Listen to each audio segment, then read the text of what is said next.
Yeah, I did. Well, pass it back and forth. Yep, absolutely. Huh? No, you're up. I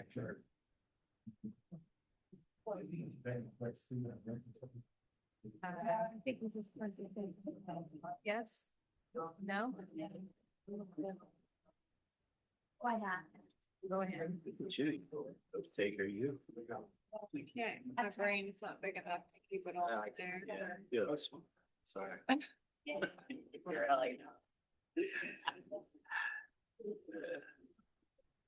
Nice to know. It's so bad. Still got what? Okay. Nice to meet you. Okay. Yeah. Little bit better. All right.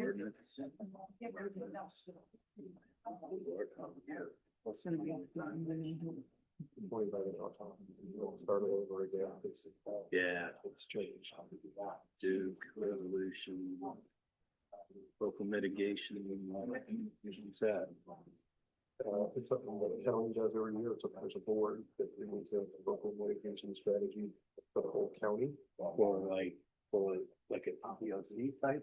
Like every incident that could happen in the county, tornadoes, mudslide, road falling off, Sure. everything. It's Hazmat. 800 bit on. Yeah. New fire station. Yeah, good luck.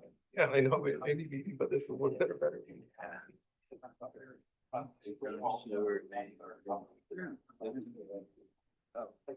Where would you put it? Out by maybe Citrus Road or something out there? Do we?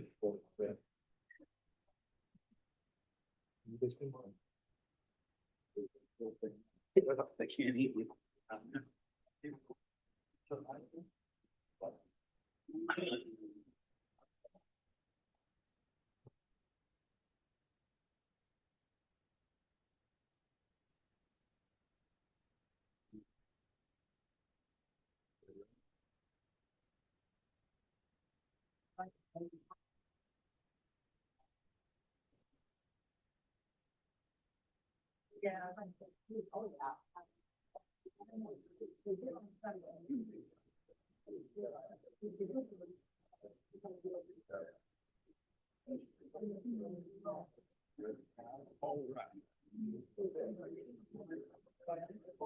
All right, Chrissy, are we still recording? Okay.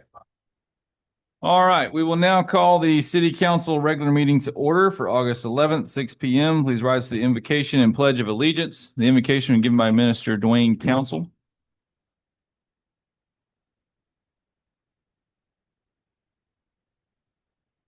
Whenever you're ready, sir.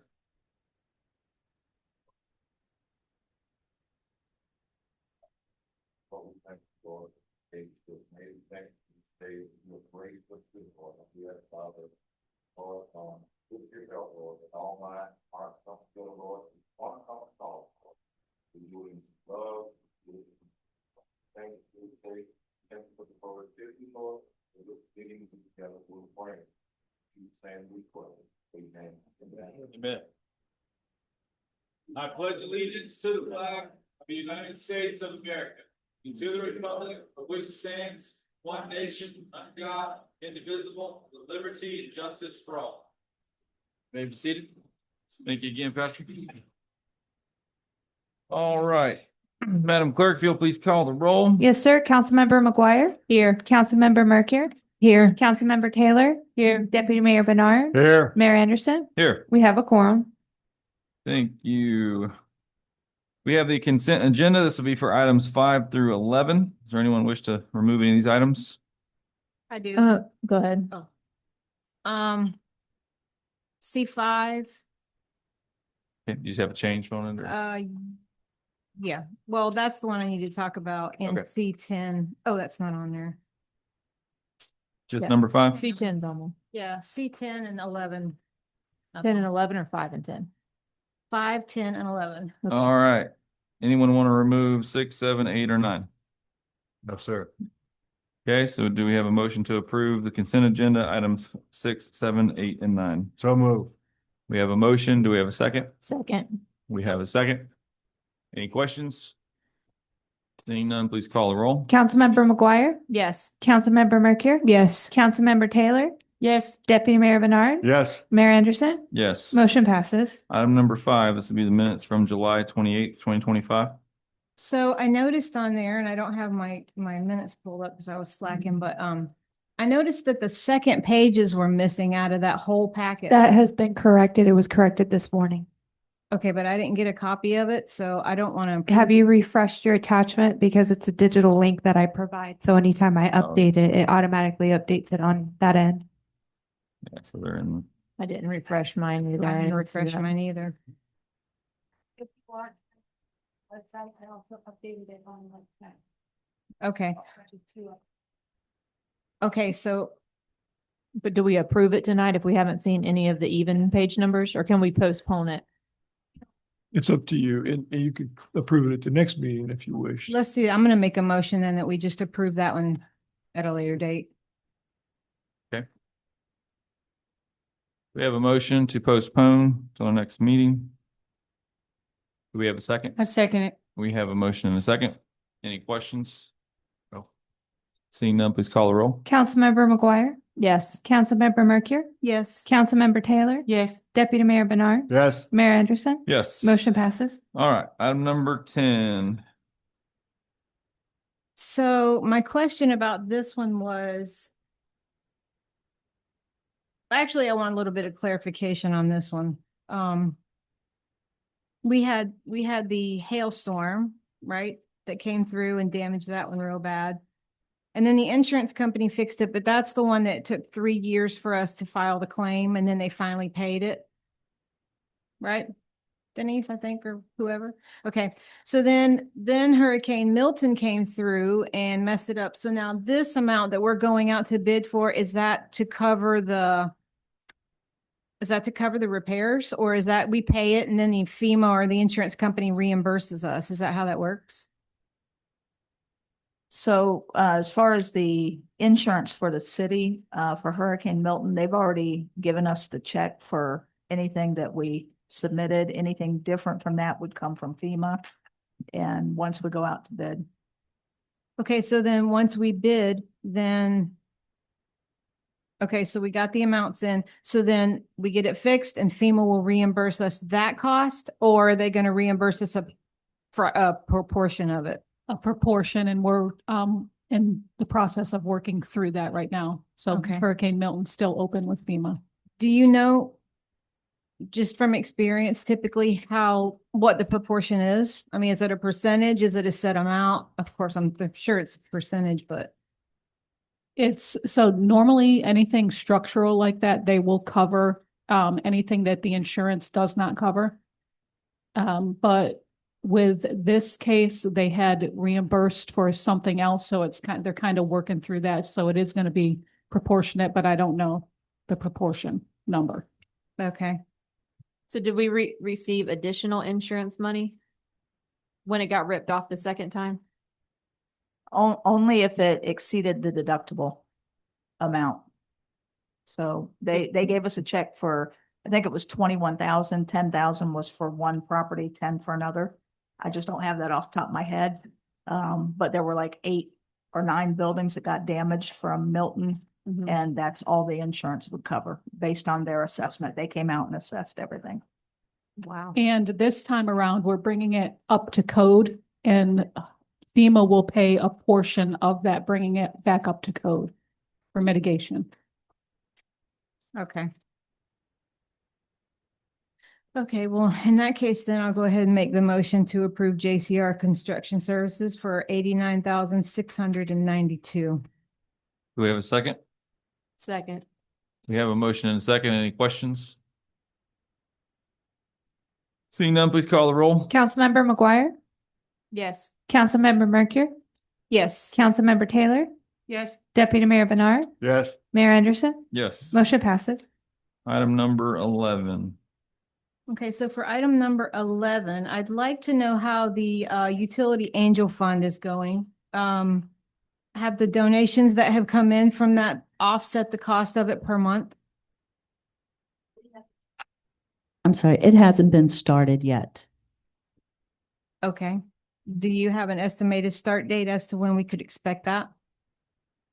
I mean, is it their software or is it just we It- haven't utilized? Well, we I mean, were focused on fixing the utility billing problems, Okay, and I've just been sidetracked with other things. I haven't had a chance to get to it yet, but I'll try to implement that for the next budget year. okay. That's fine. I just wanted to get an update on that. Anything else on item number 11? Nope. Okay, seeing none. Right. Moving on. Do I need to make a motion on that? No? No, nothing, no motion. Okay. Item number 12, this will be ordinance 19-2025. An ordinance of the city of Avon Park, Florida to delete ordinance number 16-2024 regarding unauthorized camping on public lands and facilities, providing for severability, providing for an effective date. This ordinance is really to delete, as it says, to delete this ordinance for the camping ordinance that we did based on the Florida statutes change that was implemented late in 2023. Camping on city property. The county has taken up that issue and passed an ordinance, and to the extent that it might conflict, they've wanted us to basically allow the county to enforce their ordinance as they wish on the sheriff's office to enforce it on within city limits. So we had to get rid of that ordinance. Okay. And do you know effectually what it would do? What it would do, Yes. the new one, Yes. it's very similar to what I had before, but that was the preference. So we're deleting this previous ordinance.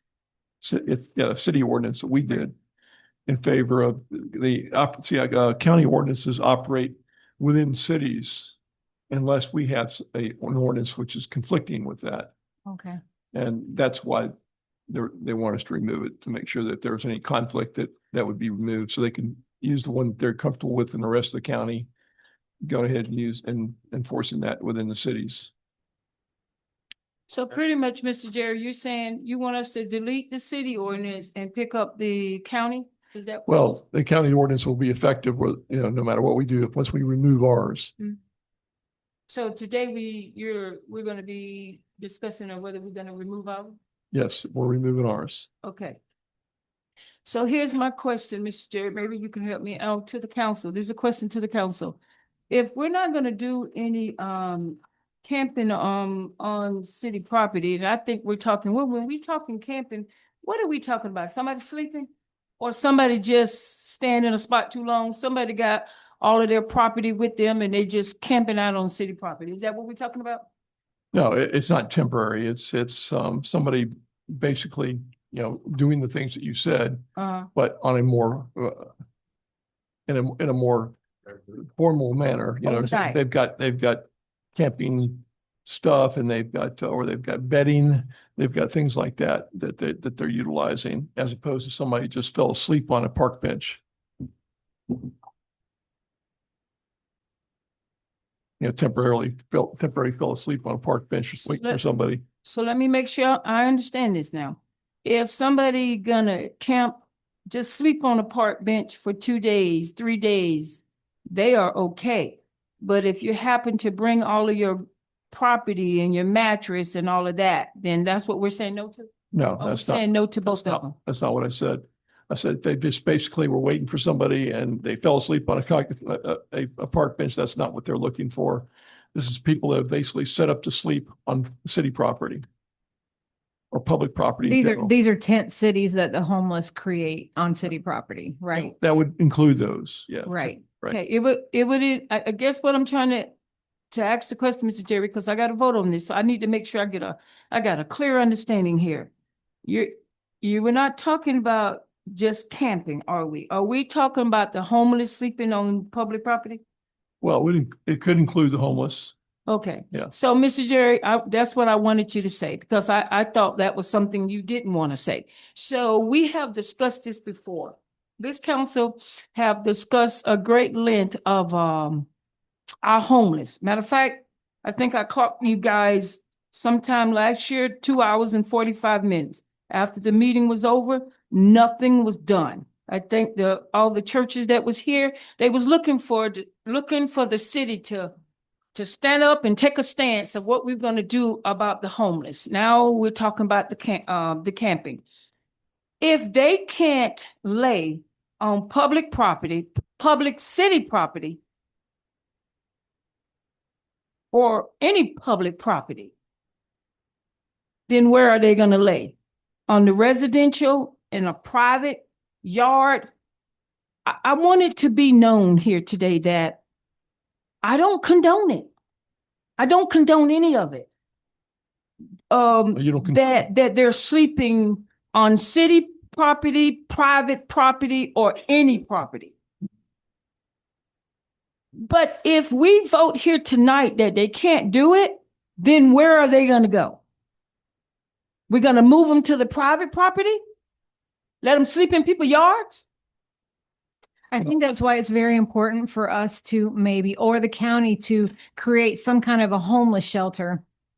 I know that's going to be a very big cost, but I've seen people at nighttime take their sleeping bags and their pillows and sleep up on the gazebo. I've even seen them go so far as to use the restroom on a gazebo. And so we're trying to build up and make Avon Park look better. I don't think it's going to be done with some feces sitting on the edge of the step. I think that's a big turnoff. So I think we need to really campaign against having the county have some sort, or us, I don't know, somebody have some sort of a homeless shelter. Perhaps the sheriff's department could speak on what your policy will be handling campers and or homeless on public right of ways. Welcome, Major Hood. It'd be the handheld microphone. No, Oh, working. Oh, I'm sorry. Oh, It's it's working. working. Whoa, All right. whoa, whoa, whoa. Just make sure Not used to that. Is it on? it's a blue button. There you go. Good evening. Good evening. Major Darren Hood from the Sheriff's Office. Yes, sir. So we're going to follow the ordinance as written here, ordinance 24-25-15. Really what Mr. Burr said. This doesn't have anything to do with private property. I believe this was all started, Mr. Burr, you could chime in. There was a state statute that came out that I think prohibited municipalities or counties from allowing public camping, which is where all this started a year ago, which was the placeholder that you all adopted in your previous ordinance. Right, 125.0231 Florida statutes. And we've been working with the county to come up with a little bit more enforceable county ordinance. Of course, it's applicable within the municipalities, which is why we didn't want, if you have an ordinance, as Mr. Burr said, that's in conflict with a county ordinance, then we can't enforce it. We can enforce, just because of our contract that we have with the city of Avon Park, we can enforce your city ordinance just because we contract law enforcement services, but we can't enforce a county ordinance within the city if it's a conflict with your city ordinance. So what Mr. Burr has done here, so we only have one ordinance, is delete your city ordinance. So there is no conflict. There's really not a whole lot of conflict anyways, but we don't want to, we'd rather go ahead and deal with it now versus in, court of law if there was some type of a lawsuit of sort. So people tend to like to interpret statutes to find the problem so that they can say that they weren't properly enforced. yes, sir. So Ms. Taylor, to your question, I think you're asking what it says. You cannot camp or have property. So whether you cannot camp, camping is defined as residing or sleeping outdoors or in temporary shelter located outdoors. This term does not include recreational or relaxation activities in a public park during daylight hours, such as picnicking, playing, or resting, provided there is no intent to remain overnight. This term also does not include overnight camping activities in an area of a public park that is properly designated as an overnight campground, so long as the overnight campground or overnight camping activities comply with the regulations and requirements of such campground. So whether you have a tent or somebody mentioned a sleeping bag, which is the next part, camp paraphernalia, you cannot sleep during nighttime hours on a in a public area. So this has nothing to do with private property. You also cannot store. The next part of this ordinance is you cannot store, whether you're sleeping there or not, you cannot store tents, sleeping bags, and I'll just go ahead and define that. Camp paraphernalia means items used for overnight habitation, including but not limited to tents, huts, or other temporary shelters, tarps, cots, sleeping bags, mattresses, hammocks, or portable cooking devices, including but not limited to camp stoves and grills. This term does not include such items when they are temporarily used in a park for recreation or relaxation during daylight hours when the park is open to the public, nor does it include items such as chairs or picnic baskets, as long as they are used solely for daytime activities, provided there is no intent to remain overnight. I don't know if that answers your question. Of course, daylight hours is defined, public property is defined, but it's really what we all know as public property and public right of ways. And then there's definition for store, what store means, which whenever you're talking in context of leaving camp paraphernalia around. Yeah, and just point out that this is not something that we sought after, and we decided we wanted to do. This is something the statutes required us to do, and the Florida legislature, and they could have passed a statute which prohibited statutorily statewide, but they said instead they would prefer that they would be done locally. And there it is. So, and to elaborate on that a little bit, Florida Statute 125.0231, in the context of that is a prevailing resident or business owner may be awarded reasonable expenses incurred, including court costs, reasonable attorney fees, investigative costs, witness fees, and deposition costs under a civil action against a government entity for failing to enforce a prohibition against public camping and sleeping. So just to elaborate a little bit more about what Mr. Burr said, it's really not an option of government to have some type of ordinance or not. The state has said we will have some type of ordinance. Right. Basically, the state legislature said that you'll either stop this or we'll let people sue you. And there is a statute that says some counties and municipalities, we do not fall under that because we're under the threshold of population, and we're also considered a fiscally constrained county. But other counties have to provide some type of a homeless shelter or location for them to go, since we are fiscally constrained and under the population threshold. We do not have to do that here in Highlands County. We do not have to offer a shelter because of our population? That's correct. Oh, Any other questions? Sir. Thank you, Mr. Hood. I have one. Yes, ma'am. Events like the Blueberry Festival or, any other event that comes in here, a 2-day event. If a vendor was to bring a tent or a camper, I don't know if this ever happened. It's just popped in my head. It's crazy. Would they be permitted or would they Yes. have to leave? No, as long as the city or the municipality allows for it, which would fall under, so long as overnight camping activities comply with the regulations and requirements of such campground. So if you allow it as part of your permitting process, then that would be allowed. And we're not going to enforce, obviously, a one night that you've got proper facilities and such with that. I would point out that, really one of the reasons you have these events is to bring people in to use your hotels and Right. things like that as well. So, they could do that as opposed to tenting up. But that'd be up to you to make that decision. And so if this gets passed and this drops tonight, is the sheriff's department going to be proactive with enforcing this, or is this going to be a call basis only to enforce?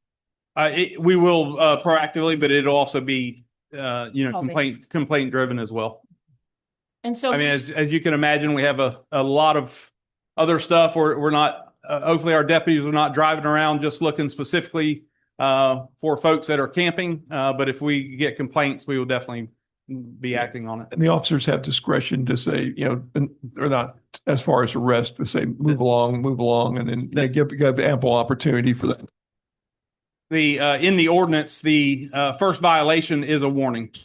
And we will be acting more on the warnings. We don't need to fill up our detention facility with public camping and just add to the problem. And what's the second violation? The problem is a violation. Oh, both of them are violations of ordinance, but it's a second degree misdemeanor.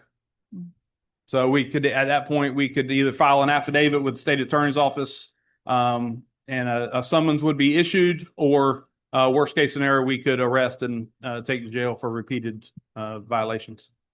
And you can get how much time for that if you're arrested?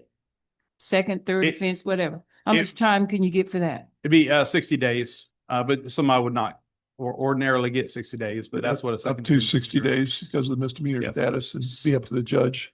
So this is for Mr. Burr. Mr. Burr, if we don't have a choice because it is a new Florida statute, are we voting on this today, Mayor? We have to vote. So if we don't have a choice, why are we voting?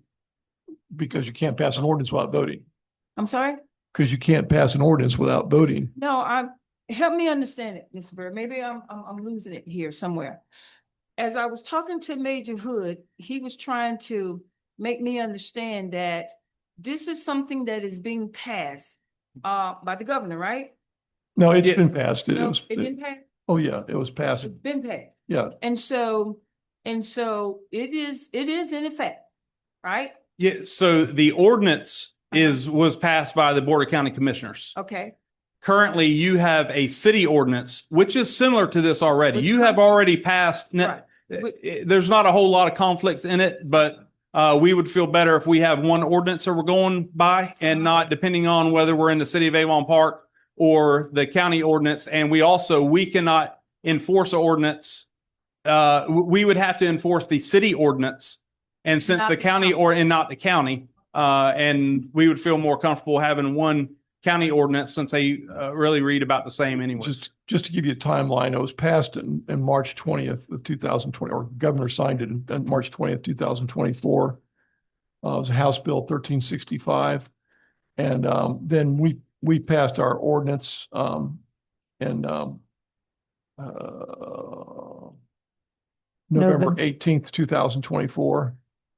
And they just passed theirs recently. July 1st. Okay. And so that's the framework. We need to now remove the one that we did as an interim. And because it's being enforced by the sheriff's office, they're more comfortable with the county's ordinance.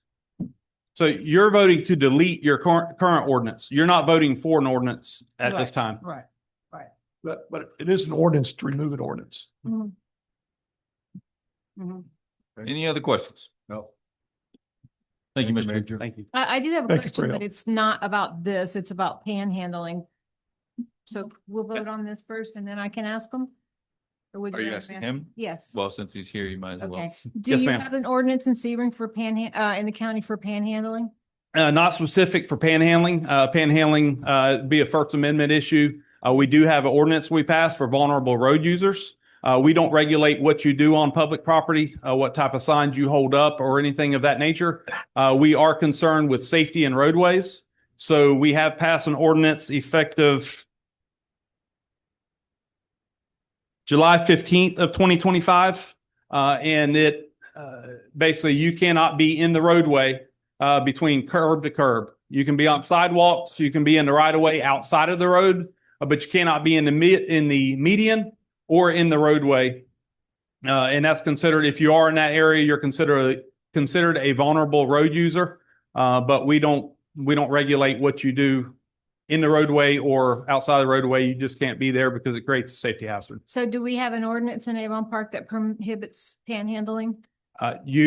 Unless you create another one that's in conflict, you currently have one, but it's a Highlands County ordinance, Okay. which can be enforced in the city, just like we were talking Okay. about the camping in public. Okay. Any other questions for Mr. Hood? Thank Thanks. Thank Thank you. you. Thank you, Major. All right. Make a motion. Yes, sir. Make a motion, we approve ordinance 19-25, which is the leading camping ordinance 16-2024. Second. We have a motion. We have a second. Any last call for questions? Seeing none, please call the roll. Councilmember McGuire, Yes. Councilmember Mercury, Yes. Councilmember Taylor, No. Deputy Mayor Bernard, Yes. Mayor Anderson, Yes, motion passes. thank you. Item number 13, this will be ordinance 08-2025. An ordinance of the City of Avon Park, amending Chapter 50, Fire Prevention and Protection, Article 2, Fire Department, Division 2, Firefighters Retirement System of the Code of Ordinances of the City of Avon Park. Amending Section 50-55, Contributions, amending Section 50-56, Benefit Amounts and Eligibility, providing for codification, providing for severability of provisions, repealing all code ordinances in conflict herewith, and providing for an effective date. Chief, anything you'd like to say on this? All right. So I hope this doesn't cause confusion, but you guys have sort of done this already, but this has started over again at the beginning because you guys passed it the first time.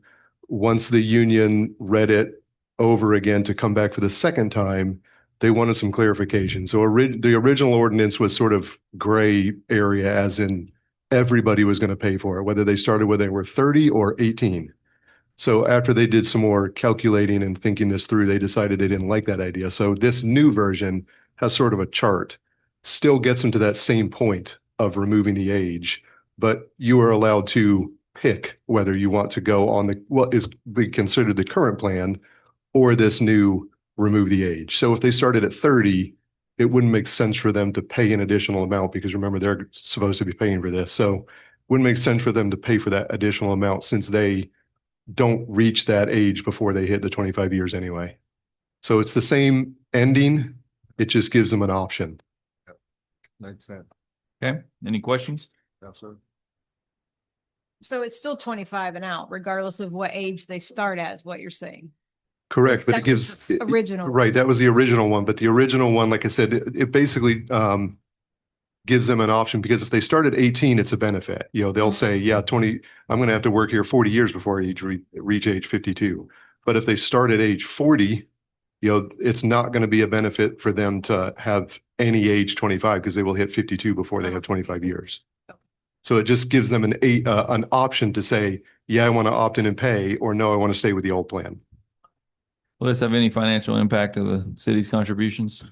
Not supposed to. It's going to be reevaluated every few years by the pension board again to make sure that they're paying it.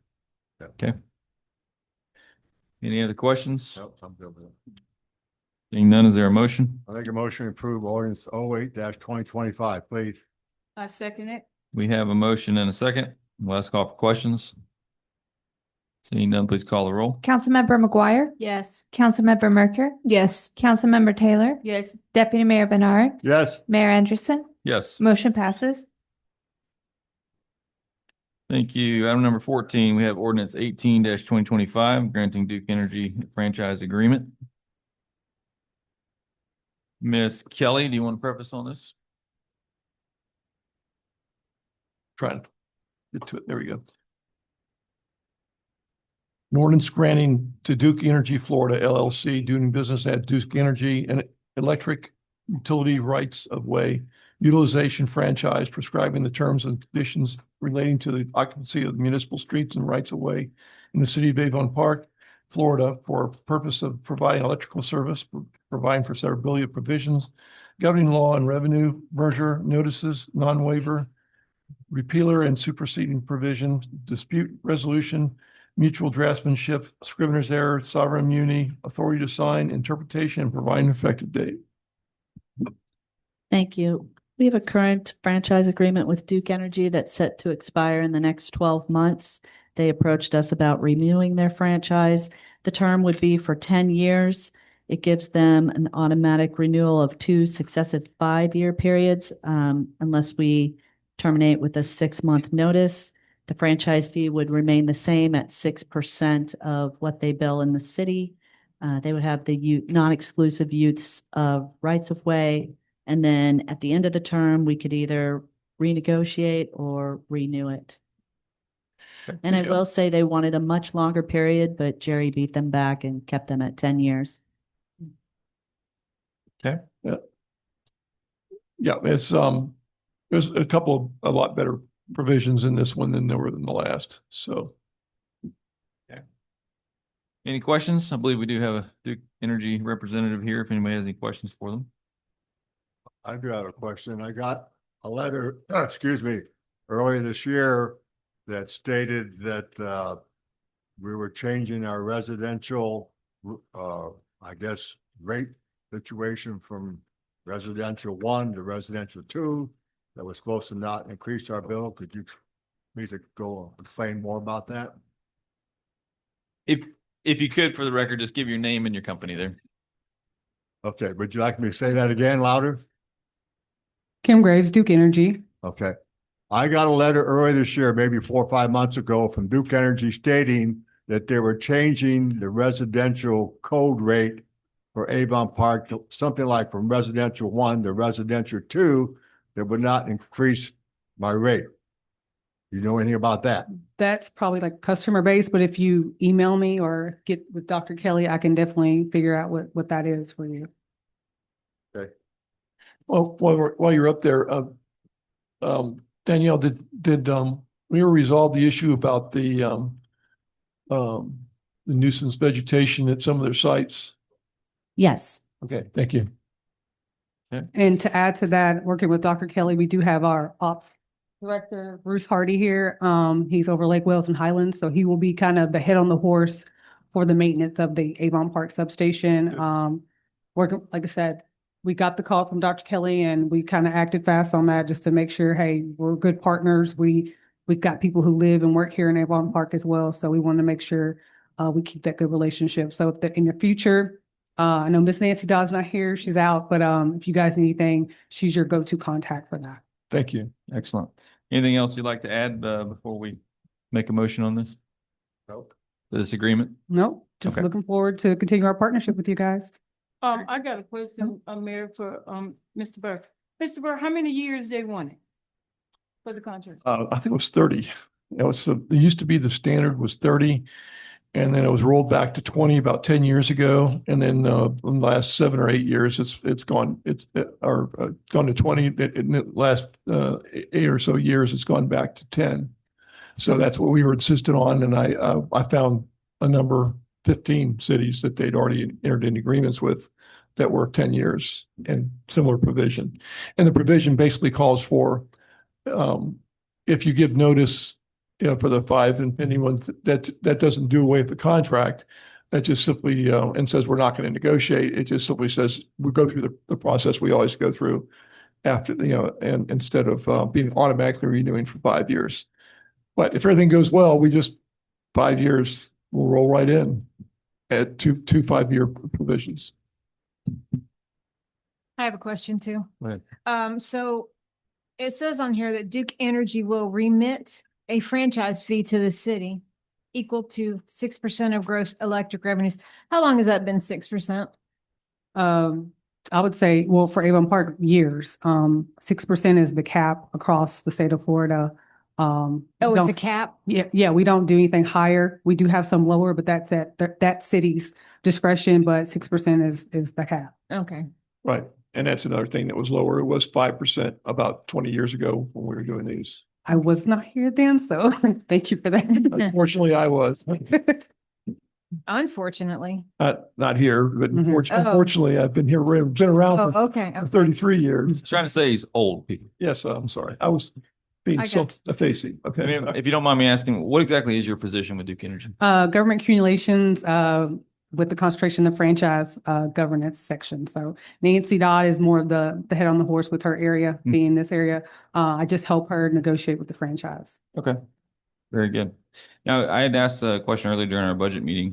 Do we have a negotiated rate that the city actually pays for its electricity? We obviously consume a considerable amount of electricity with all of our lights and buildings and things. Are you aware of any cities that have negotiated lower rates with Duke Energy? What, as far as, What the city actually pays? hold on. As far as the franchise fee or like lights? No, he's Yes. talking about the actual cost of electricity to the city. Correct. for like lights and the wastewater plant and water plant and things like that. Like the GS I rate, think that would be something to, The what? GS rate. I'll have to look into that. I don't Okay. want to misspeak on I've just anything. never asked the question. I've been sitting there a long time. I figured I would Yeah. ask since you're here. But But I can get you an answer if you just probably email me on that, or Dr. Kelly, get with Dr. Kelly on that and email me. So very good. I don't want to tell you wrong, but I will get you an answer. Understood. thank you. Any other questions? So if you could ask the question too on base rate, I'd appreciate that. Thank you. If it got increased or not. All right. Do we have a motion to approve ordinance 18-2025? I'll make a motion to approve ordinance 18-2025, granting Duke Energy the franchise agreement. Do we have a second? I second it. We have a motion and a second. Last call for questions. Seeing none, please call the roll. Councilmember McGuire, Yes. Councilmember Mercury, Yes. Councilmember Taylor, Yes. Deputy Mayor Bernard, Yes, Mayor Anderson, Yes. motion passes. Thank you very much. Thank you. thank you. Thank you. All right, resolution 2025-13. A resolution of the City Council of the City of Avon Park, Florida, approving the Highlands County Local Mitigation Strategy, LMS, for hazard preparation and management and providing an effective date. Chief? So this is something we as a city adopt about every 5 years. The county has a board of basically all municipalities and some other nonprofits that get together and basically come up with a list of hazards and sort of needs and wants for the county. Anything from a hospital needing a generator to a road washing away. This plan is the plan that the county puts together that we as a municipality have to adopt in order to be able to put in for some grants, but also to be able to follow the plan so that we're all on the same page. Okay. Any questions on this resolution? Yes, sir. Do we have a motion to approve resolution 2025-13? So moved. We have a motion to approve. Do we have a second? Second. We have a second. Last call for questions. Seeing none, please call the roll. Councilmember McGuire, Yes. Councilmember Mercury, Yes. Councilmember Taylor, Yes. Deputy Mayor Bernard, Yes, Mayor Anderson, Yes. motion passes. Item number 16, we have Christmas decor requests. Pamela Long. Name and organization for the record, please.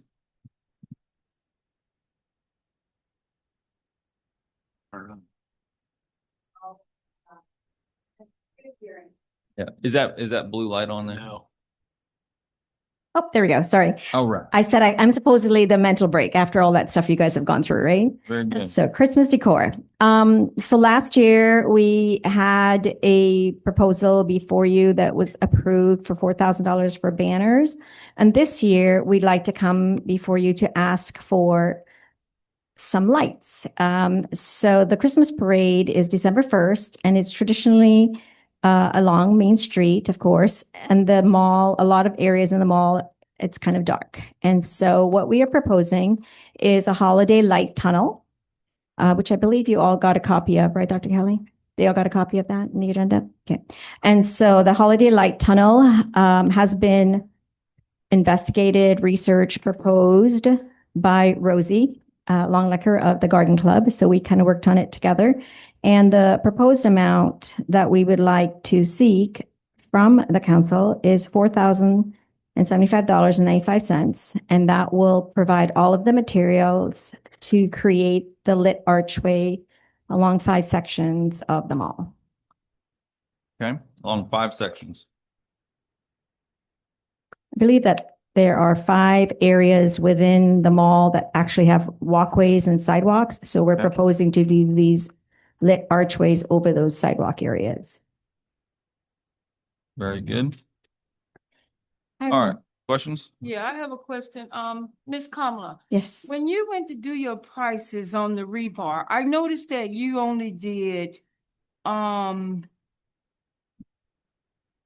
Bagwell and Ace. Did you compare your prices? And the reason why I'm asking, because we allocated on the budget, I think 15,000. And so did you do Walmart, Home Depot, Lowe's? for these rebars? I'm specifically talking about the rebars. And the reason why I'm asking is, I understand that, Ace and Bagwell is local companies, okay? And we always want to. That's what we chose, yeah. Okay, but, when I went on the Walmart, Home Depot and Lowe's site, buying them in bulk, I'm not sure if you're buying them in bulk from those two places, you would save at Walmart alone $1,238.36 by ordering in bulk. Because at Walmart, total, it was only $310. You go to Home Depot, you would save $908.80. At Lowe's, you would save $1,036.32. I'm talking buying bulk. And then the thing that got me was the tax. Who's purchasing these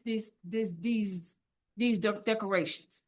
Because whoever's purchased it, I assume they got a tax ID number. That tax shouldn't not even appeared on that, because if they don't, maybe they should have got with the city and let the city order and use their tax.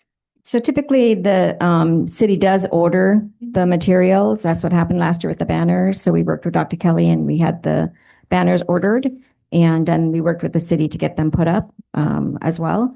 So again, last year, again, we asked for 4,000. So this year we tried to stay within a budget of 4,000, but we're certainly willing to adjust as needed, because we do believe that also the city is working with us to put some lights on all of the poles that are on Main Street, the lamp poles. So we're doing some Christmas lights on there as well. So it's one pool of money, 15,000, I believe. And so we're definitely just looking for one portion to do the lit arches, but whatever isn't used goes back into the city pot for lights anyway. I'm not concerned about the part that's not being used. I'm concerned about the part that is being used and where it's being used at. I'm just saying, if we're gonna spend the taxpayers' money, let's be careful how we spend it. That's all I'm saying. If we can save this kind of money buying in bulk, why don't we? I mean, like I said, I get it. Ace and Bagwell, they're local companies. We're trying to patronize them, but we also trying to spend the residents' money wisely as well. Of course. And so I'm going to let Rosie from our garden club answer that, because she actually was the one that was boots on the ground doing the research and doing the calculations. Yes, ma'am. Real quick before she gets, does ABC Supply sell stuff like this? I didn't check with those three. Those are the only three I checked with. I didn't check with that one. I'm Rosie Longenecker with the Founders Garden Club. The pricing that I've got here for the rebar is for 3-foot lengths, and the only place I could find 3-foot lengths was at Ace Hardware.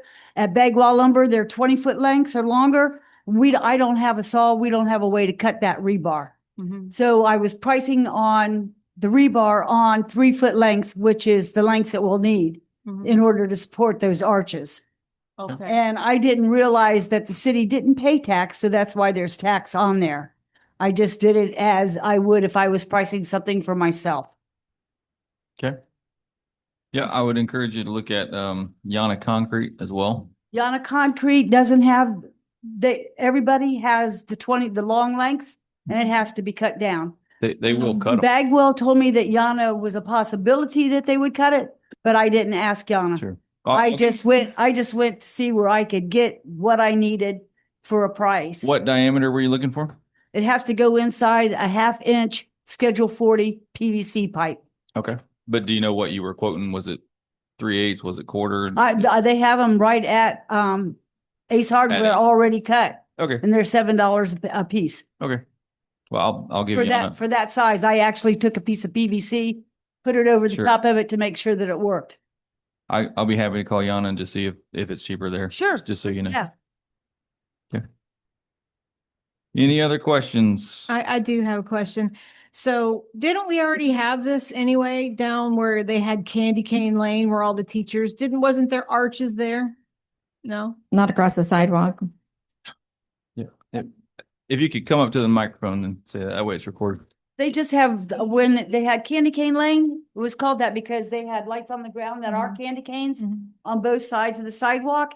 And it's only in that one section, not all 5 sections. There's 5 sections of the mall that actually have a winding sidewalk all the way through it. So you're planning on putting this from what location? to All what? 5 sections of the winding sidewalk. They start at, the first one is this side of the community center where there's a section there right before this side of the railroad tracks. It has 3 green spaces and it's divided by walkways.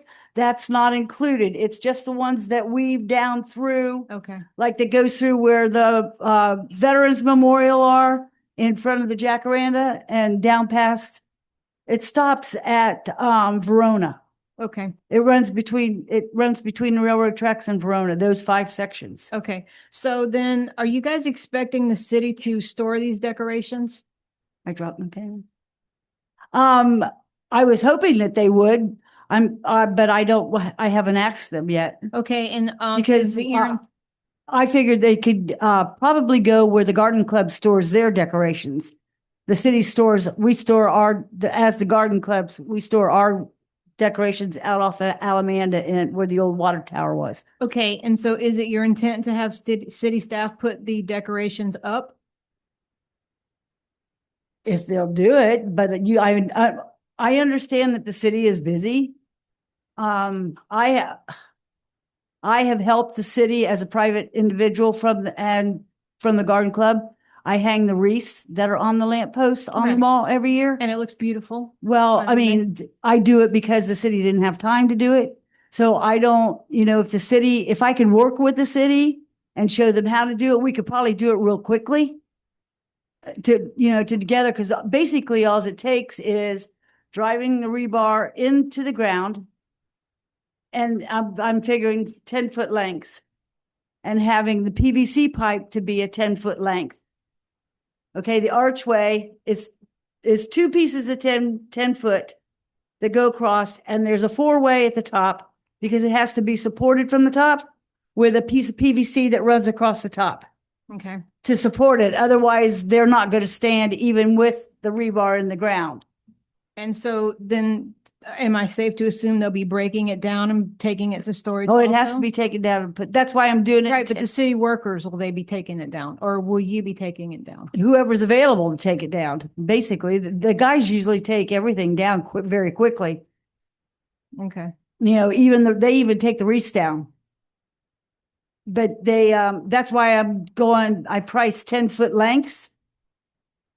Because when it comes apart, then it'll be easier to store as to having 2 20-foot, those 20-foot lengths. Would be so much harder to transport and to store. Trying to make it easy on everybody in the works so it'll go up a lot quicker. So have you guys ever reached out to somebody to see if maybe they could donate this stuff, donate the money toward it? I mean, because, I listened at the 26th meeting. It sounds like we might need to cut costs of stuff that we start giving out. So I'm just wondering if you have a base that can actually give you the money because, the residents are going to be really ticked I off. think when most of we your increase residents in these. the city are asking to have something nice on the mall. And that's what we were asked to do last year was to go to the city, to people in the city, get ideas and come back to you to see about doing them. Right. And I'm not trying to be a Scrooge. I'm just saying we're getting ready to increase their taxes. So are they going to be as receptive if we start giving out money? The only thing I'm asking is, the people who can afford to give, have you approached them or done a fundraiser type thing without the city having to give you the money? I think they're doing that for the Christmas tree already, aren't you? So we're already doing the Christmas tree, which is for the city, raising funds and by the Don't get me wrong community here, I'm for not- the city. Not trying to be a Scrooge. I'm just saying we've handed out a lot of money lately to these 501c3s. So I'm just trying to, watch out for the taxpayers. We're looking for a support from the city for the putting up of the arches and taking down and storage. Is that something that we would be able to get your help with, do you think? We can definitely help like we do every year, but there's a lot that goes into it. And I'm pulling my guys off of everything they need to be doing to also decorate. So as of right now, usually I've got about 8 guys that kind of help and not including the electrician. So when we have all the poles that have all the electrical hookups, a lot of those ants get in, burn up. So we're having to replace those. Quite a few of them. Normally, I think there was about 13 or 14 last year that he had to replace. So there's a lot that goes into it, but we can definitely help. But if we can also get some more support on a lot of the stuff, that would help too. Yeah, and absolutely, that's the goal, is to not just land it on the laps of the city, but for us to be supportive and help. As far as funding from a private organization, we did ask a couple of organizations in town if they would donate the rebar and some other things. But it's a season where, a lot of different organizations are looking for funding for different things. And we were not successful in that. We did believe from last year's discussion that 4,000 that was allotted last year, we would come back sort of like each year with a new addition to Christmas decor and improving and building on the Christmas decor for the city. Do we still have that in our budget for that? We do. We do? How much is in that total? 15,000. 15? You told me that earlier. I apologize. That's okay. And I will say there are a few signature events in Avon Park: fireworks, Christmas, Blueberry Festival. I mean, we should add to it every year if we can, make Sure. it bigger and better. I didn't ask for 15. I could have, right? Cute. Jared wouldn't be happy with me, right? So again, it's a process of doing a little at a time. We're not trying to do a lot, but it's for the city, for the residents. It is a feel good. I'm sure people are happy when their garbage is picked up, but I'm sure they smile a lot broader and wider when they see beautiful lit arches for Christmas. Okay. Thank you. Mayor, I have public comment on Zoom. Okay, go ahead. It's from Jane Benham. Heartland Rotary on the Ridge would love to help with volunteers. We have manpower. This sounds amazing. And that's it. Okay, very good. All right, any other comments, questions? I just know that my conversation with citizens, they complained for years about the decorations that we have been putting up. They definitely are ready for an upgrade, and I think the ones we had are definitely ready for the trash, so. This is a drop in the bucket, really, of what needs to be overhauled for Christmas decorations for the city. I think if you do some due diligence and do other shopping with the mayor, come up with an idea, or maybe even the PBC, that we can budget something, no more than 4,000. Hopefully you spend less and get the city to use their tax ID for it. Yeah, and we have already done a lot of volunteer man hours on researching this. So I think we would be willing to, if we could get this approved for the lit arches, depending on what the price comes in, whether it is from looking at some other sources or seeing if we could get Yana Concrete's help. Obviously, it's collaborative between the city and all parties. So however we get it done, the goal is to just get it done. Amen. So then if you do go and you get the rebar donated, or you do look and you get a better price, they turn in receipts and we reimburse. Absolutely. So it may not be quite the $4,000. Correct. Okay. It'll definitely be $284.37 less for sure. That's the tax amount. Okay. Or we might just add another cute Christmas decor. Just not a cow. That'll work. So the lights, Miss Rosie, the lights are still, you're going to use the same ones that you bought last year, right? We didn't buy lights last year. Oh, I thought you bought lights last year. No, we bought banners last year to put on the light lamp posts. Okay. We bought 32 banners were purchased, correct? And we used all the $4,000, and I do believe we were 10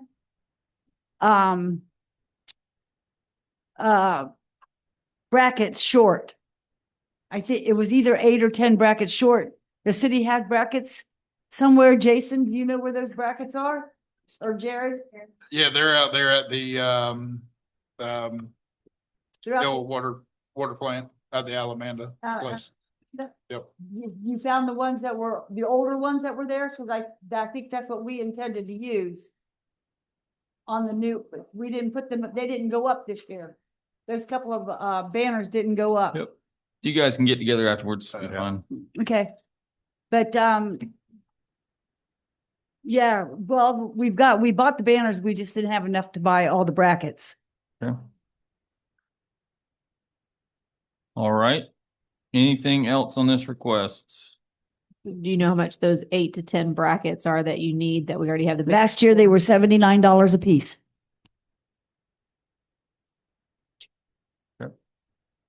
Can we just make a motion that maximum 4,000 and hopefully have less than that?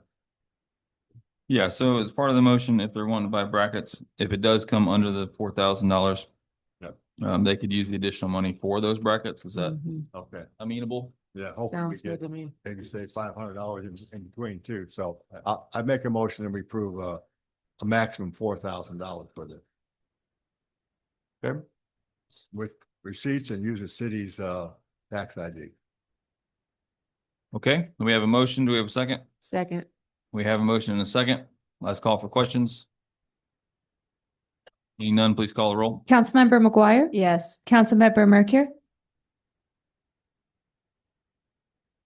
So to prevent somebody from calling me a Scrooge, I'll vote yes. Councilmember Taylor? Better than a drink. Deputy Mayor Bernard? Yes. Mayor Anderson? Yes. Motion passes. Thank you.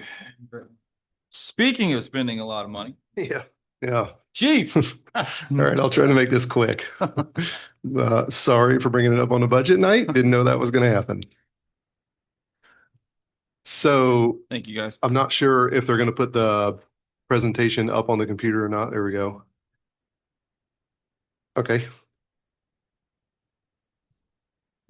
So just to start off, I am not really looking for you guys to give me a clear cut, yes, build or no, don't build tonight. This is just a plan for the future. If you were to say yes, build, I think this is a 3-year process. When I get into it, you'll see that there's an appropriation fund that I'm looking at for the building, but that ends like right as we're talking now. So I would have to wait a whole year to even put in for it. Then that takes a whole nother year to get accepted or denied. If they accepted, then I would assume there'd be about a whole nother year to build. So we're at least 3 years from a building if you say do it tonight. All right, so here you go. This is just prepare for the future. So if you go to the next slide.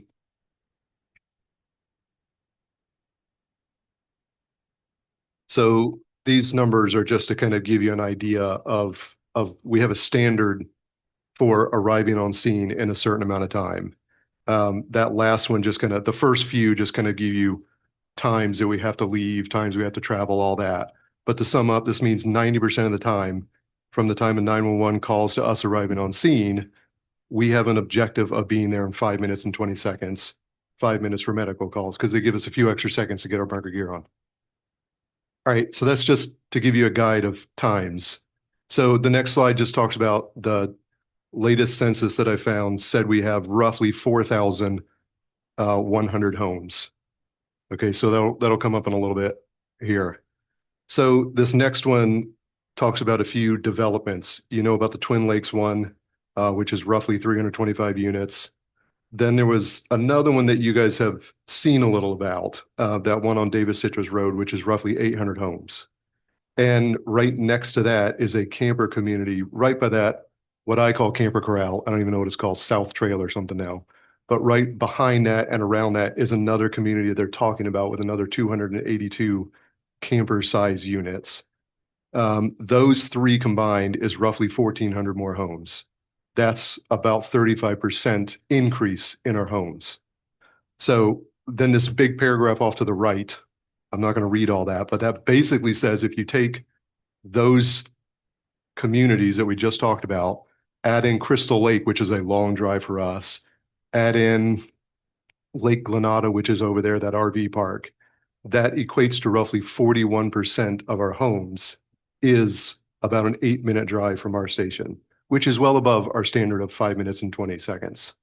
So if you want to move on to the next one, that just kind of gives you, the yellow is that 800 home development that again has not been approved yet. The red is the current Crystal Lake. So just for some time frame, that takes us roughly 10 minutes to get to from where we are. If we go way to the back, sometimes it can take us 12. So, and then the little green thing right next to the yellow is that camper one I was talking about next to the Camper Corral or South Trail. All right, on to the next one.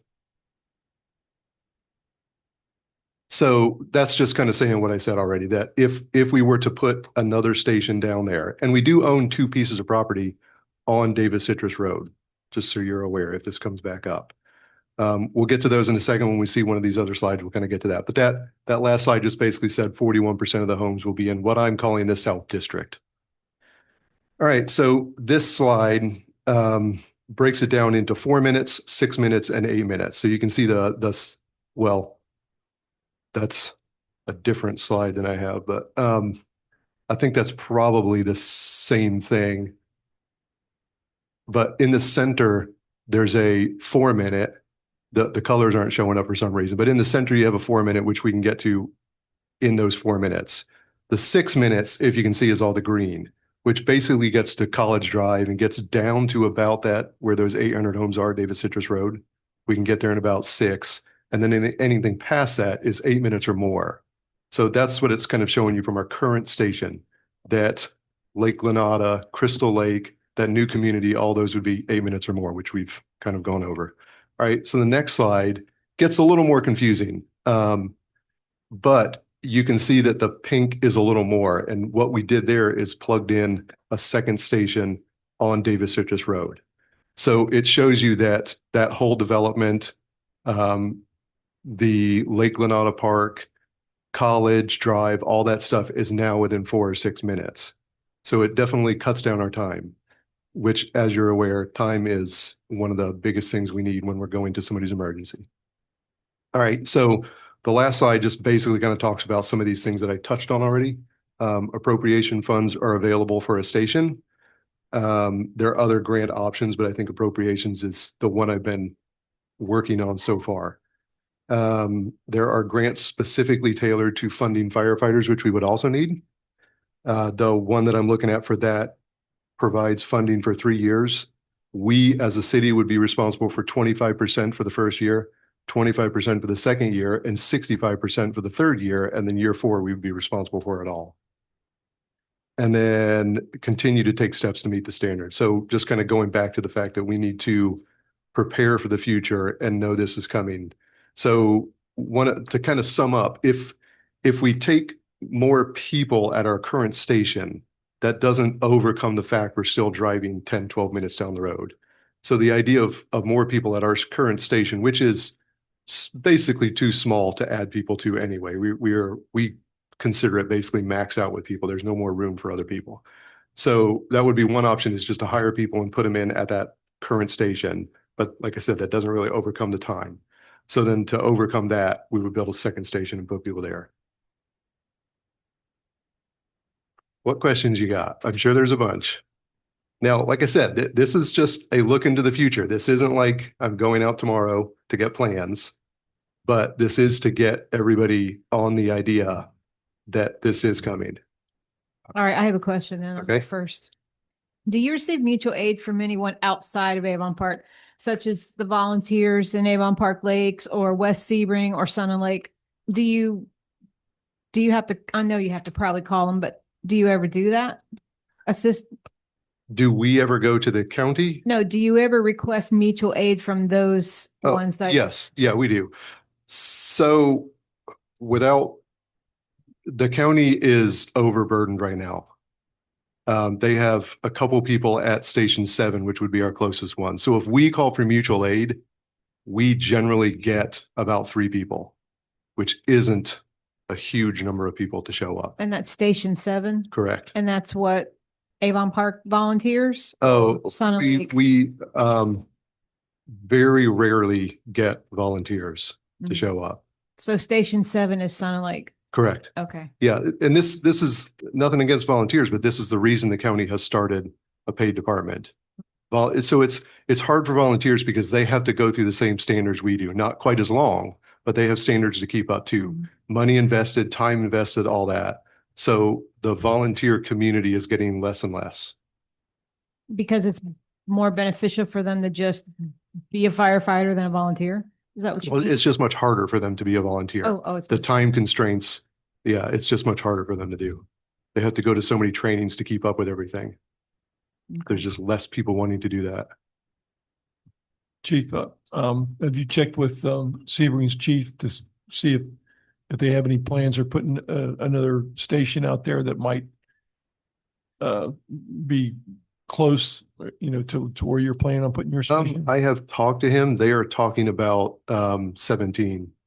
Okay. Where that mobile home community, I don't really know where. Okay. But it's not going to be too close to us right at this point. I mean, it could depending on the way the roads go, but right now that's not a easy connection. So you said the city has properties already that would be of sufficient size for that station? Yeah, we have two right now. One actually is on 27 and Davis Citrus Road. And then we have that second one, which was purchased by Julian. It's, I don't even know what you call it, but remember those ponds at the corner of Davis Citrus Road? Yeah, the auxiliary percolation ponds. Yeah. They're both pretty big pieces of property. And they're located in an area that would be helpful? Yeah, they're both right on the corner of that 800 home development. Okay. Don't we have property right behind the wastewater plant too, right there? No? Okay. Behind the wastewater plant, it's right next to Senor Jalapenos, I think, in between that and the utilities area is. It's currently a big drainage pond with a big pile of dirt behind it. Possibly. Is it full? I mean, is it utilized? It could be filled in, last I heard, but Mr. Watson might know more about it. Can we fill in the big hole or what? I'm not sure on that one. Okay. What? Where is the property located? Right next to the Public Works building, right on 27, where we have the big piles of dirt there. Yeah, we could probably fill that in. Have a lot of hacking to do. Sure. Yeah, I mean, realistically, the Davis Citrus Road properties are probably far better suited. If you're not looking to build a building that was as large as the building we have right here, you're looking at something considerably smaller. Well, not really, honestly, because this station is already maxed out and my goal would be to build a station that would be here in 50 years and not, 20 years down the road, say, well, we built it too small. So kind of funny time back to Station 7. Station 7 is built. That's the one in Sun and Lakes. And they knew it was too small when they moved in. So they are sort of trying to figure that out, but you don't really want to build something not big enough for the future. You're not looking at a 2 or 3 door. Yeah, probably something about the same square footage as this. Now it will be laid out a little different because standards now have things that work different. Like our bunker gear in the new station is not supposed to be just hanging on the wall. It's supposed to have separate area to it. So if you picture the size of the current one, basically what my idea, now again, I don't have any of this drawn out, but my idea is that sort of last bay would be sort of a decon storage section where the washer and dryer and all that stuff for the bunker gear would be over there and all the bunker gear would be stored over there. Supposed to be isolated from the people. And then tell me that going from the top to the bottom, do we have like captains, lieutenants? How many men? How many Yep. firefighters? Right now on each shift, we have 1 captain, 1 lieutenant, and 4 firefighters. How many would you put at this station? Oh, Same well, amount? the goal that I'm looking for is to hire 4 people per shift. So 12 people. And what is the tentative date, Chief? Well, I mean, we're looking at 3 to 4 years. Now, something has to happen out there. Let's start with that. If they never build houses, then I wouldn't be here looking at to put a station out there. But if in the next year they start to build houses, we're still probably 3 years away. But we also don't want to get too far behind and have they're not going to throw up houses in 3 months. So there will be a process that we'll be able to say, okay, something's happening out here. But I think it's a 3-year process from the day we say let's build to actually putting a station up. Do you know what those employees would cost today? Roughly 70,000 a person, so roughly 800 and something thousand. Is that end to end with all the? Yeah, that's with benefits and everything. I'm not on the finance side. That was my rough number when I called finance for a rough number. But So- you're, sorry, go ahead. Assuming you got grants for the facility and grants for the equipment and grants to help you hire the people. The question is, how much additional tax revenue do we have to bring in to be able to afford this? And so you're telling me 70 to 75,000 a person times 12? Right. Yep, roughly 800,000. Okay. Now, again, that would be, I mean, these are all rough numbers right now, but 3 years in the future, we would start. And then 3 more years, they would, hopefully, the grant would pay for part of them. So we're looking at 6 to 7 years in the future, we would be paying this Sure. whole amount. Sure. That's hard to predict. What And you currently have how many firefighters? 18, 6 on each shift. And we have a total fire department cost of, any idea?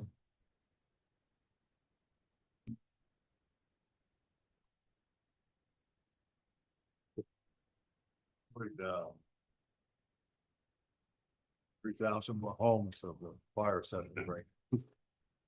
Yeah, it would bring in, I don't know the exact numbers, but roughly 200 something thousand with the fire assessment. I think they're talking about a couple businesses. I didn't factor any of that in. It's currently 2.7 million. Say that again. 2.7. So then you have a truck, you have a tanker truck there. Okay, tell me what equipment you have as far as trucks at your station now. We have a ladder truck, 2 engines and a brush truck. And then we have And- a pickup truck and a boat. Okay, so would you have to purchase new trucks in order to fulfill your needs at that station? Not really. So here's what my plan is. If this were to happen the next few years, we are on schedule to have another new engine in 2018. So every 10 years, we have been historically purchasing an engine because at 20 years, NFPA says those apparatus are supposed to be considered reserve.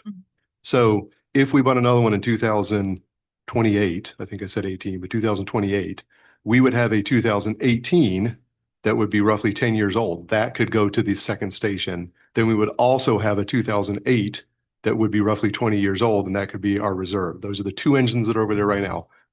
2007, technically. 2007 engine and a 2018 engine. So in 2028, we would have 3 engines. 1 could stay here, 1 could go down there, and there could be a third as a reserve. So we wouldn't have to buy anything additional if we continued our plan of buying one every 10 years. So the one we just approved not too long ago is coming in 2028, you said? Correct. Well, that's a ladder truck. Yeah, Okay. that we have not bought in 26 years. Okay. We bought one before I ever started working here, and that's still in service. That will be here 28 or 29 years before we ever get our new truck. So yeah, once we get that, not to sound crazy, but we will all be well past this before they ever look at another ladder truck, hopefully. So just then you wanna would kind of situate, I'm sorry, Dr. Kelly, you'd see which station has the most calls as to where you put your newest trucks, correct? Yeah, I still think this station would get the majority of calls. I mean, that will be newer community, newer homes, but it will have a lot of people there that are 55 and over. Okay. I think capital costs are the easy part of the equation to solve. I mean, you can always go for legislative appropriations, and I'll say it for the millionth time, development impact fees. So if we put out an RFP for somebody to calculate what those would be and assign an amount to each one of those 1,000 homes coming in, you know, you're paying for a good portion of your station right there. Yeah, I think that's a good idea. Yep, absolutely. This time, why not? So can that be retroactive to the plans that are already in place or that? No. So who's gonna sign off? They get assessed when they pull their building permit. Mhm. So under, that's I think it's worth saying. We can't afford not to have impact fees. This is something we really need to address, and I caution you to do it as quickly as you can. Mhm. It's a no-brainer. Don't think they want to fight back on.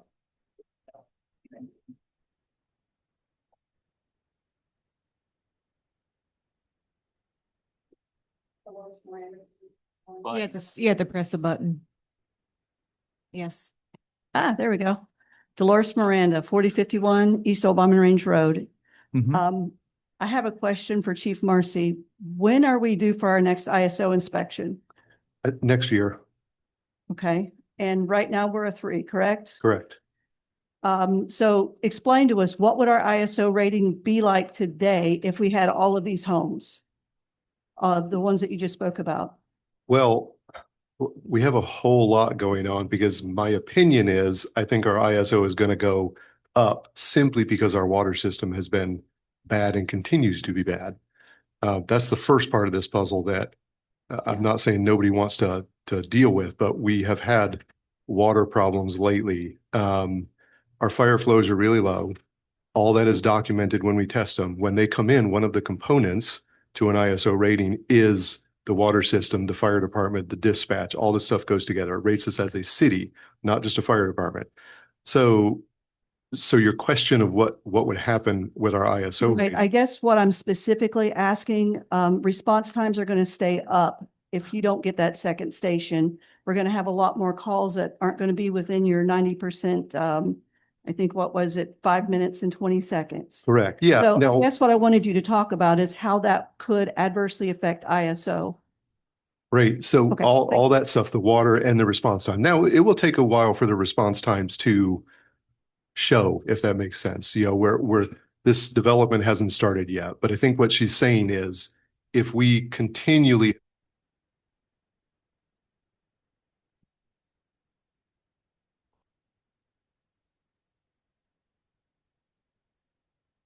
consistent number of the ISO rates the city rate, and that's how insurance citywide is adjusted.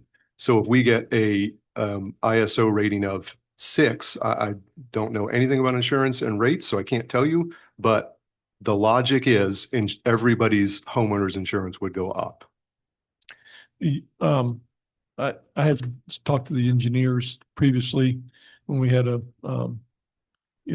public works manager about a repump station, a water repump station out in that area to try and increase the pressures out there. And that's going to be something else that's going to need to be in your impact fee study, I would think, is getting that addressed. A repump station basically takes the water you're already pumping from your other plants, stores it, and then sends it out under pressure again to give you better pressure and external areas. Okay. All right. Well, we certainly have a lot to consider. So as I said, it's not necessarily looking for a decision tonight. So is there any further questions or anything that we'd like to do at this point? None. Thank you very much. Nobody's spitting in your eye. Yeah. All right. Thank you. We still love you, Chief. Thank you for the homework. All right, item number 18, we have the storm sewer and sewer main cleaning and repairs at 3 North Museum. Mr. Watson. Good evening. Jared Watson, Public Works Operations Manager. The agenda item tonight is a proposal to get sewer lining and stormwater lining.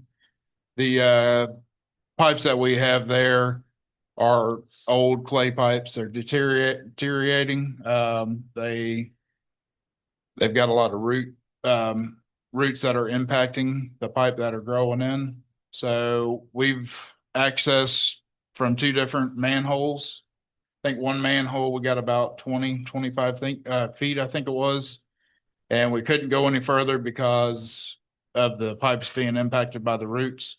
So we accessed the other manhole, same thing, got down a little ways and we can't even get in there, but they're growing into the stormwater and the sewer pipes.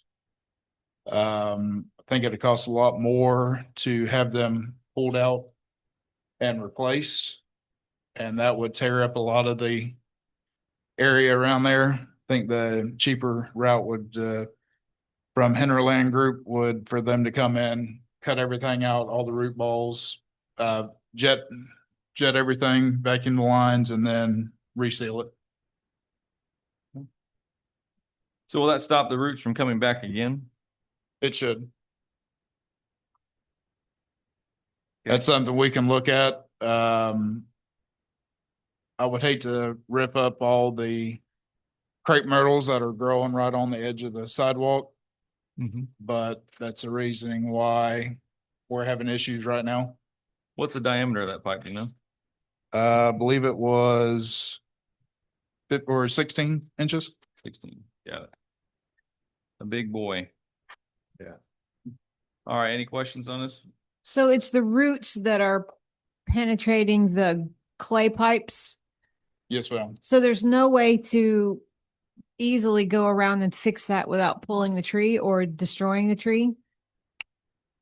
If we go in and cut the root ball out or have the company come in, and jet everything, cut it all out and vacuum it out. And then once they line it, that liner should harden almost like concrete to where it should not penetrate it. Yeah. I guess it would stop the water flow to the root, so they would stop growing in that direction. So can we relocate the trees? I mean, we don't want to just tear them off and bury them, but I mean, if we can relocate them with a chance that they might grow, I'd rather see them relocated than just pulled up and thrown out.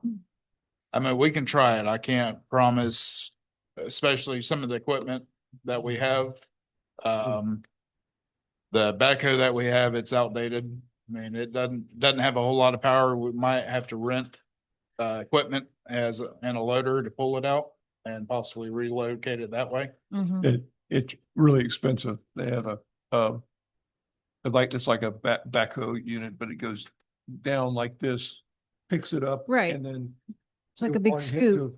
It takes two of those because you have another one has to dig the hole where it's going and hold on to that dirt. They go put the tree in one place and they put the dirt in the other one. So it takes. Well, these aren't really massive trees, are they? They're not massive. They're just, they're not huge. But if you don't take the whole root ball, they're not going to live. Okay, But well, that's I'd my rather opinion. try it than not. To me, I mean, that's just my opinion. To reline it, you're not going to kill the tree. No. Right. No. So they're not going to kill the trees by lining it. That's why he's suggesting this option. Everything would look the same. It gets the job done and you're done. Don't have to relocate anything. Nothing crazy. Okay, well, if you have to pull the tree up because it's going to die, I would like to see them relocated. Myself, I would like to see them relocated. Okay.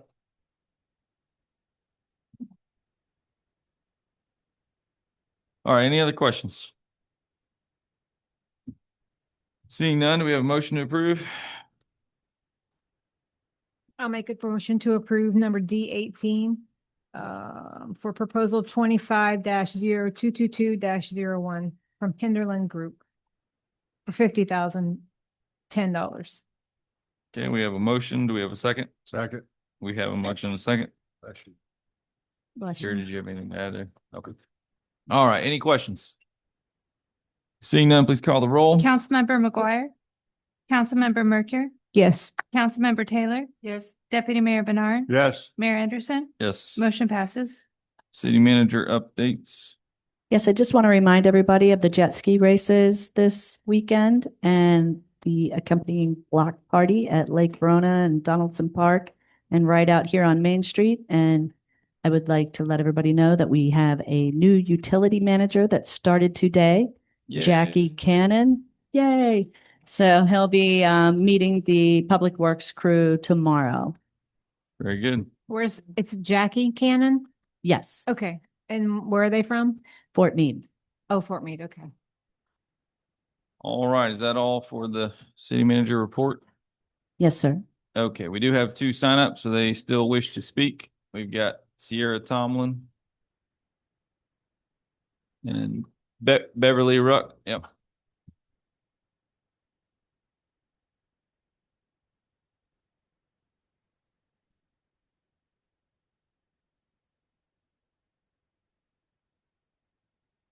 Okay.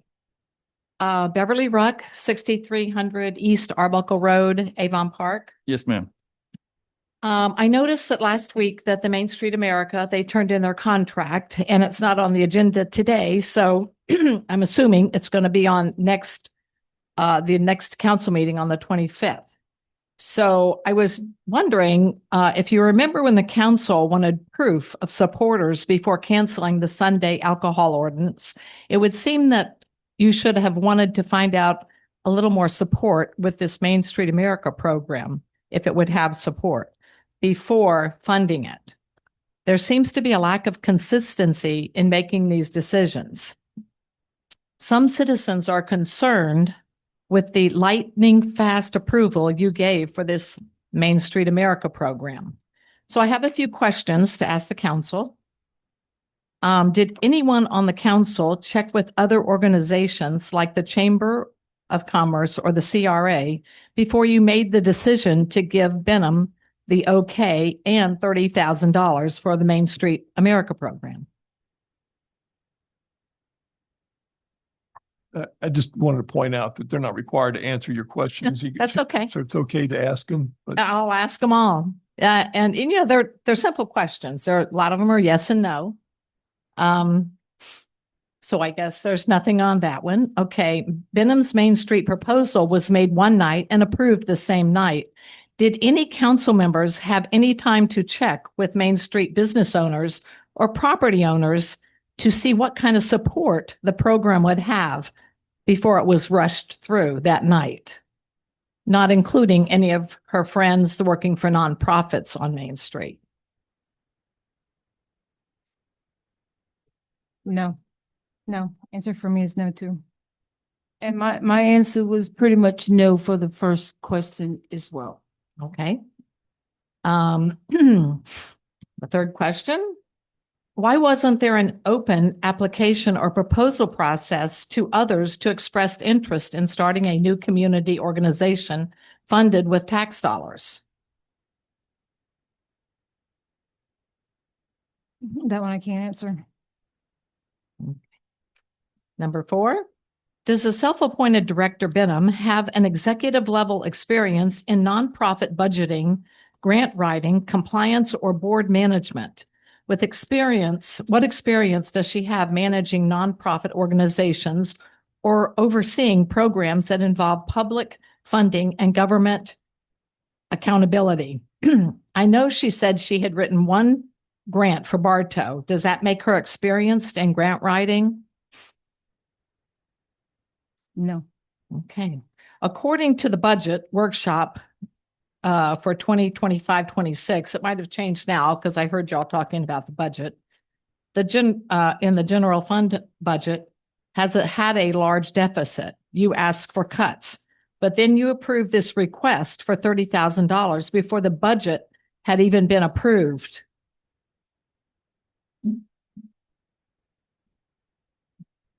Just saying.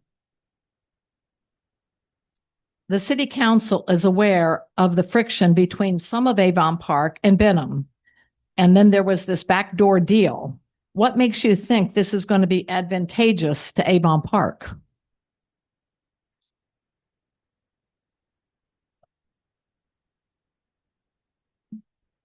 This is a community program, and the council should treat it as such if tax dollars are going to be funding it. And that's basically all I have to say. Thank you for listening. Yep. I have a question for Jerry. Is her contract finished? not yet. We've been passing it back and forth, making changes. Did you rewrite that whole contract for her? I did pretty much rewrite it, yes. Because from what I understand, it was a memorandum of understanding. Yeah. So you rewrote her contract for her? You I had to rewrote make the whole changes. contract. Well, I had to make a lot of changes, yes. So are you gonna bill her or are you gonna bill the city for that? I can't bill her. There'd be a conflict of interest. Well, Mr. Jerry, don't seem like you should build the city either. My question to this is, why would you rewrite her contract? I mean, if she wanted to produce a contract to the city of Avon Park, why didn't she, if she didn't know how to write it, why didn't she get a professional to write it herself? And why are you writing her contract? We're paying you. We're not paying you to write a contract for her. So perhaps that's a question for me that I will if I can get an answer to. Why are you attacking me? I write contracts for the city all the time that are based on you issuing contracts to people, approving projects. And so Jerry. I do that all the time. Nobody's And nobody attacking. else- Can you hear me? No, nobody's attacking you. Mr. We're just Mr. Byrd. asking. It Mr. sounds like an attack to me. No. It's not- I said, why Mr. why are you billing us? Can you hear me? Yeah, you're gonna wait your turn. Yes, please. Oh, I can't hear you because you guys are lagging. Mr. That's not our Only fault. thing I'm So, saying, Mr. I, Byrd. I'm just simply saying, I rewrote it. I talked to the city manager and I informed her that the contract was not good and needed to be mostly rewritten. I mean, not every word is rewritten, but there were a lot of things that I cut and paste from their agreement. But the format was wrong and things like that, and doesn't fit your. There's a lot of things that you have to have in your contract that she didn't know about, such as the public records information, things like that had to go in there. So yeah, I mean, I did have to do it, but I did talk to the city manager about that. Okay. All right, you had a speaker online, was it?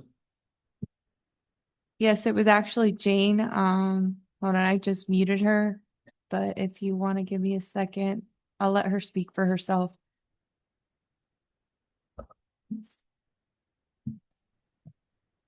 Jane, are you there? Yes, sir. Please give your name and organization for the record, please.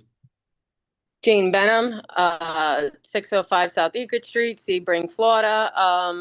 I can understand where Jerry's coming from, but just because it wasn't to his liking doesn't mean it was done incorrectly. We actually did receive help, and that was actually a format used by other main streets. So again, terminology and the way something is written, we can go back and forth and rewrite that. Nobody asked Jerry to take that upon himself. That is something that I wish you would have expressed to me as the person who sent the contract in. We could have made those proper adjustments, but since I have submitted it last Monday, this is the first time I'm even hearing about any issues with that contract. So I just wish that that would have been sent to us so we could have corrected that. Okay. All right. Ms. Tomlin? Nope. Do you have something else? I'm sorry. Yes, sir. I'm sorry. And I just want to stress to this is that I appreciate the community coming up and voicing their concerns and their opinions, but I think that their confusion is that this is a city position. This is not, and the council is not hiring the executive director. So I understand a few of their concerns of not being qualified. That's up to our board to decide that. The city council is not hiring the executive director. So I did want to stress that what we are negotiating is if the city wants to partner with the program, but those decisions are already made Okay. as far as how our organization is structured. All right. Now we're going to hear from Ms. Tomlin. Yes, hello. My name is Sierra Tomlin. I'm a little nervous. This is my first time speaking. in Relax. front of you We're guys. all I'm friends. working on it. I've said some prayers, so I have a couple of questions. I know that you guys might not answer it. No hard feelings. Totally understand. My questions are in regards to the Main Street America. The first question is, why were established Main Street businesses told to delay their facade grant applications due to an application error, while Main Street America program, a new nonprofit receives $30,000 without public vetting or application? Yes, I think the issue you're talking about is the actual application problem that we had. So our application said $2,000. We didn't agree with that. We thought it was different. So that's why. Okay. Thank you for answering. My next question is, how is this Main Street America program different from other nonprofits who serve the public and may also seek general funding support? Yeah, I'll rely on their presentation. Okay, thank you. Also, you should be able to replant those crepe myrtles. They'll be okay. I grew up on a nursery. Well, all I had to say, Yeah, she did. all I had to say is if Ms. Denham feels that the contract should have stayed the same, she's going to be quite shocked when she sees our response to it. I'm just throwing that out there. So what did it mean, Mr. Byrd, that you're gonna take it back to the original? No, I'm not changing anything. It's I've been passing it back and forth with the city manager and she has, worked with her staff to make changes and that's where we're at.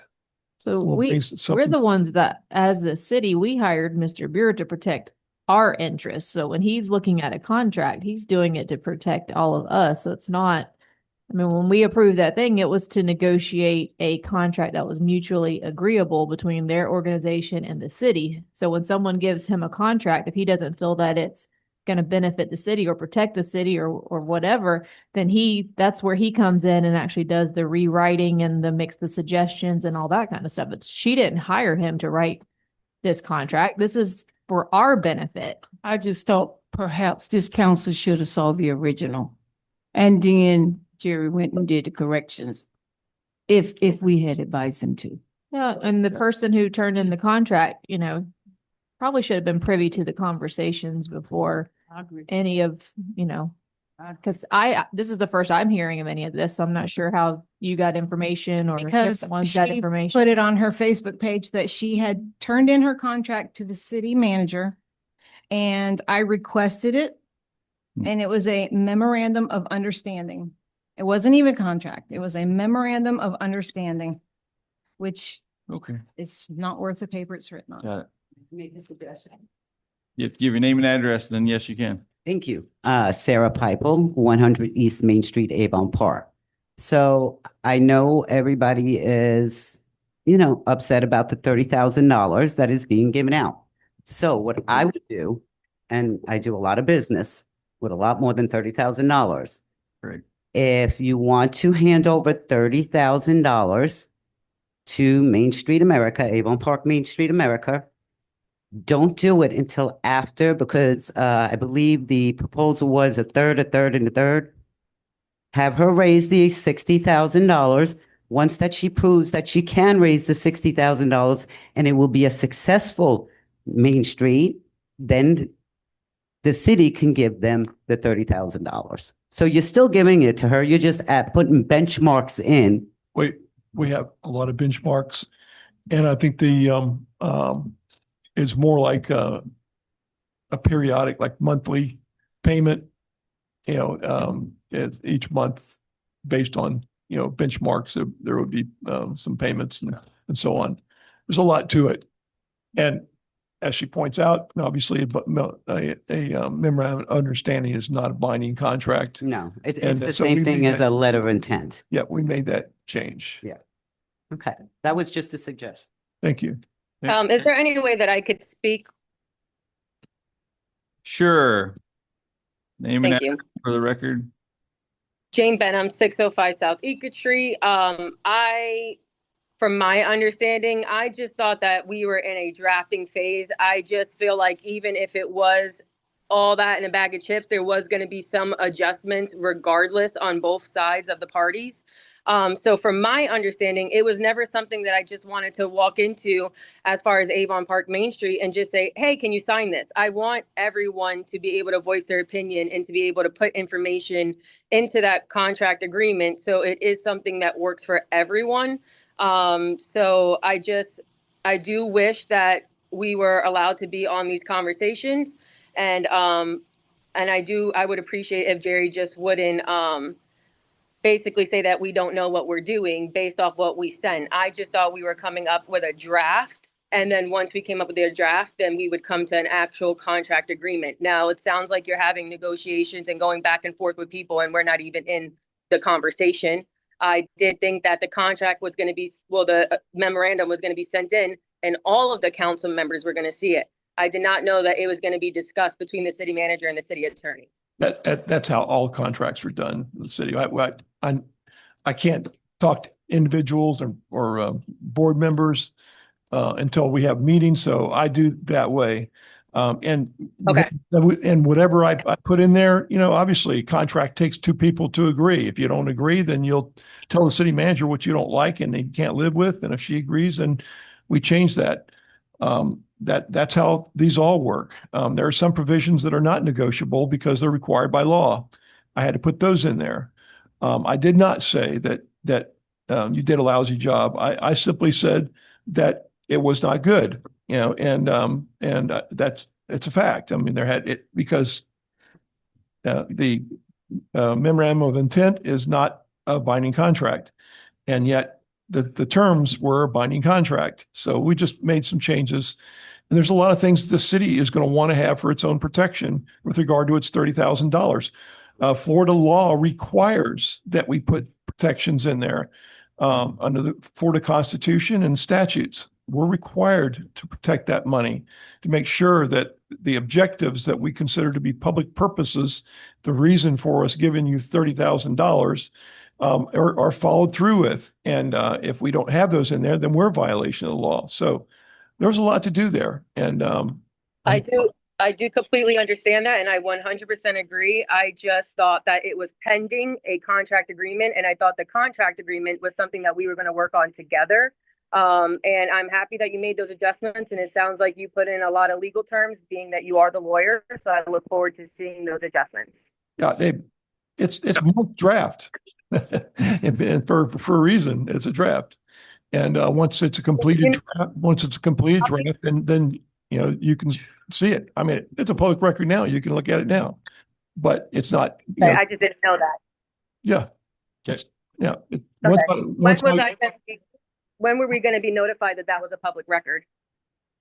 We don't notified notify right now. anybody. It's the law. It's always been. Okay. May I address Jane? Sure. Jane, you're welcome to send me the public records request. Just send it in. Okay, I just I'll didn't know respond. that it was Thank you. public But- record. So I apologize for that. But that will get you nowhere because the contract's not completed from our perspective yet. When we're completed with it, then we'll certainly send it over to you for your input. And then that's negotiations. That's when negotiations begin. So thank you for explaining that process, because it hasn't been explained. All right. Thank you. All righty. Anything else for the good of the city? No, sir. Seeing none, I entertain a motion to adjourn. Motion to adjourn, please. Seeing no opposition, we are adjourned. Thank you.